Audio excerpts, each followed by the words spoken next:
తాజా అంశాన్ని చూస్తున్నాం. జగన్ జమానాలో మద్యం కుంభకోణంపై సిఐడి శోధన కొనసాగుతోంది. జే ట్యాక్స్ రూపంలో వసూలు చేసిన కమిషన్ల సొమ్మంతా ఎక్కడికి చేరిందో అధికారులు ఆరా తీస్తున్నారు. మరింత సమాచారం మా ప్రతినిధి జయప్రకాష్ అడిగి తెలుసుకుందాం. జయప్రకాష్, వైసీపీ హయాంలో మద్యం సొమ్ముపై సిఐడి ఎలాంటి ఆధారాలు సేకరించింది?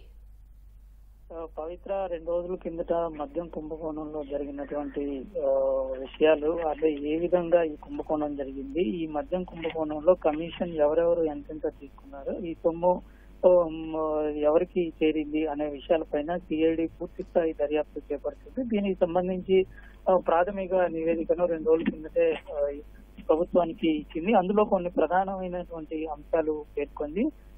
ఏపీ బెవరేజెస్ మాజీ ఎండి వాసుదేవ రెడ్డి ఇందులో కీలకంగా పనిచేశారనేటువంటిది తెలుస్తోంది.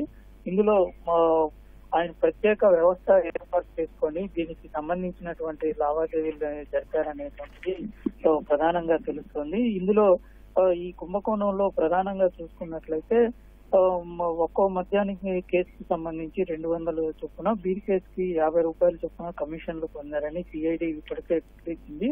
ఆ కమిషన్ లో చేరవేసేందుకు ఒక ప్రత్యేకమైనటువంటి వ్యవస్థ ద్వారా కమిషన్లు చేరవేశారని తెలిపింది. ఇందులో ఈ సొత్తంతా ఎక్కడికి మళ్లించారు, వాళ్ళు ఏ విధంగా మళ్లించారు అనేటువంటిది, అదే విధంగా దీనికి సంబంధించినటువంటి ముఖ్య నేత ఎవరైతే ఉన్నారో వాళ్ళకి కొత్త ఆస్తులు ఏమైనా ఉన్నాయా, ఇటీవల ఎటువంటి ఆస్తులు సమకూర్చుకున్నారు, ఏ విధంగా సమకూర్చుకున్నారు, కొత్తగా కంపెనీలు ఏమైనా స్థాపించారా, పెట్టుబడులు పెట్టారా అనే వివరాలన్నింటినీ సేకరిస్తుంది. అదే విధంగా మనీ లాండరింగ్ జరిగింది అనేటువంటిది సిఐడి ప్రాథమికంగా నిర్ధారించింది. దీనికి సంబంధించి పూర్తి స్థాయి దర్యాప్తు చేపడుతుంది. మరొక వైపు ఇందులో కొన్ని ఆధారాలను, పత్రాలను ప్రాథమికంగా సిఐడి అధికారులు సేకరించారు.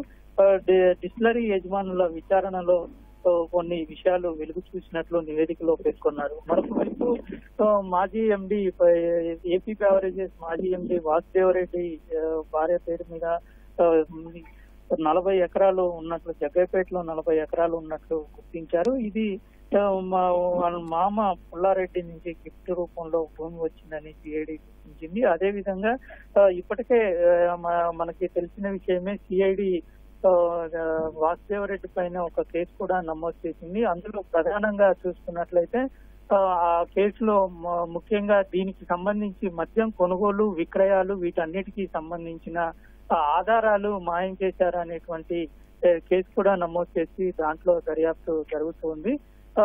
ఇప్పుడు మరొక వైపు అసలు మద్యం కుంభకోణానికి సంబంధించి 1000 కోట్లు ఇందులో చేతులు మారాయని, పక్కదోవ పట్టాయనేటువంటిది ప్రాథమికంగా నిర్ధారించి ప్రభుత్వానికి నివేదించింది పవిత్ర. ధన్యవాదాలు జయప్రకాష్.